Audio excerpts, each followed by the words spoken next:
Well, let me ask you about, you've spent lots of time talking about all the time you spent with President Xi and the importance of leader-to-leader communication, yet you two haven't spoken in 10 months. And I just wonder, are you worried that this is destabilizing the U.S.-China relationship, and what are you going to do about it? And then, if I may, on Ukraine, sir,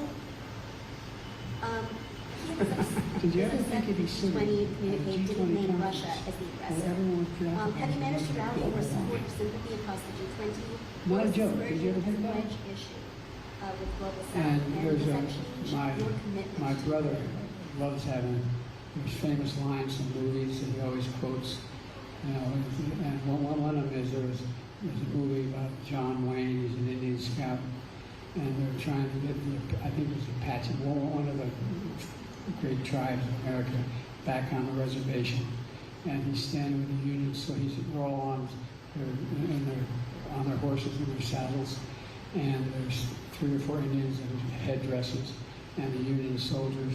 The Union soldiers basically saying, the Indians, come with me, we'll take care of the movie, everything will be good.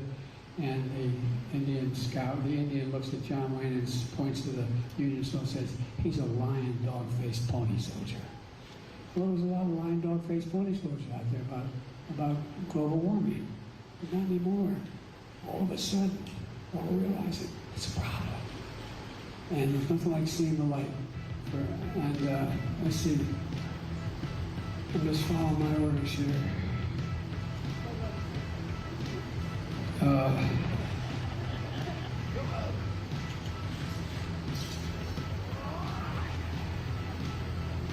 Staff, if anybody haven't spoken, I ain't calling on you. I'm calling on, I said I have 5 questions.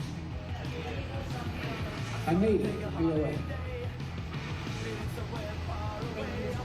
I hope you didn't think that calling only on women would get you softballs. Oh, I know better than that. Okay, well, let me start with President Xi. If you send me a softball, I wouldn't know what to do with it. I'd probably strike out even worse. Well, let me ask you about, you've spent lots of time talking about all the time you spent with President Xi and the importance of leader-to-leader communication, yet you two haven't spoken in 10 months. And I just wonder, are you worried that this is destabilizing the U.S.-China relationship, and what are you going to do about it? And then, if I may, on Ukraine, sir, Kiev is upset that the G20 communique didn't name Russia as the aggressor.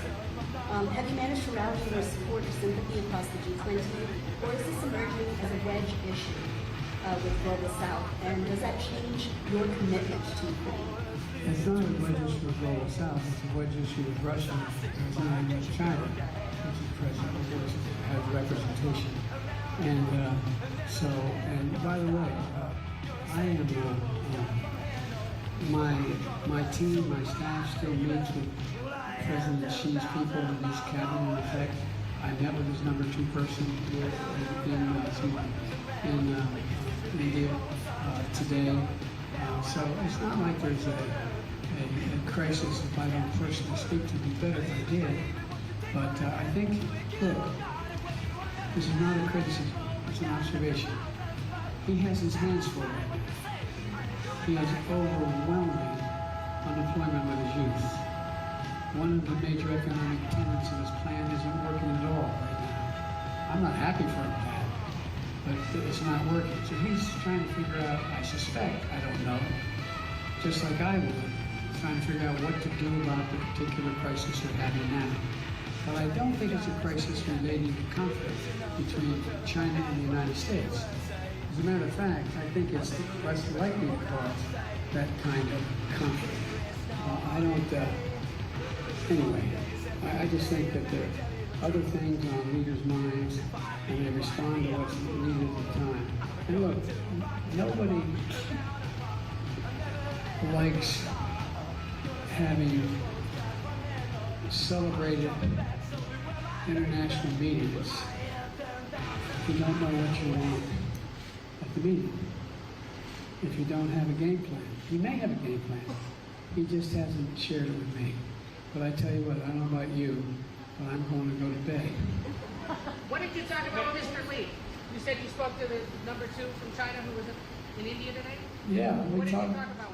We talked about at the conference overall. We talked about stability. We talked about making sure that the third world, the Southern Hemisphere had access to change it, had access. It wasn't confrontational at all. Thank you, everybody. This is the press conference. Thanks, everyone. Thank you. Mr. President, are you putting U.S. strategic interests above human rights here in Vietnam? Are you putting U.S. strategic interests above human rights here in Vietnam? And I've raised it with every person I've met with. Mr. Mr. President, are you worried about your son being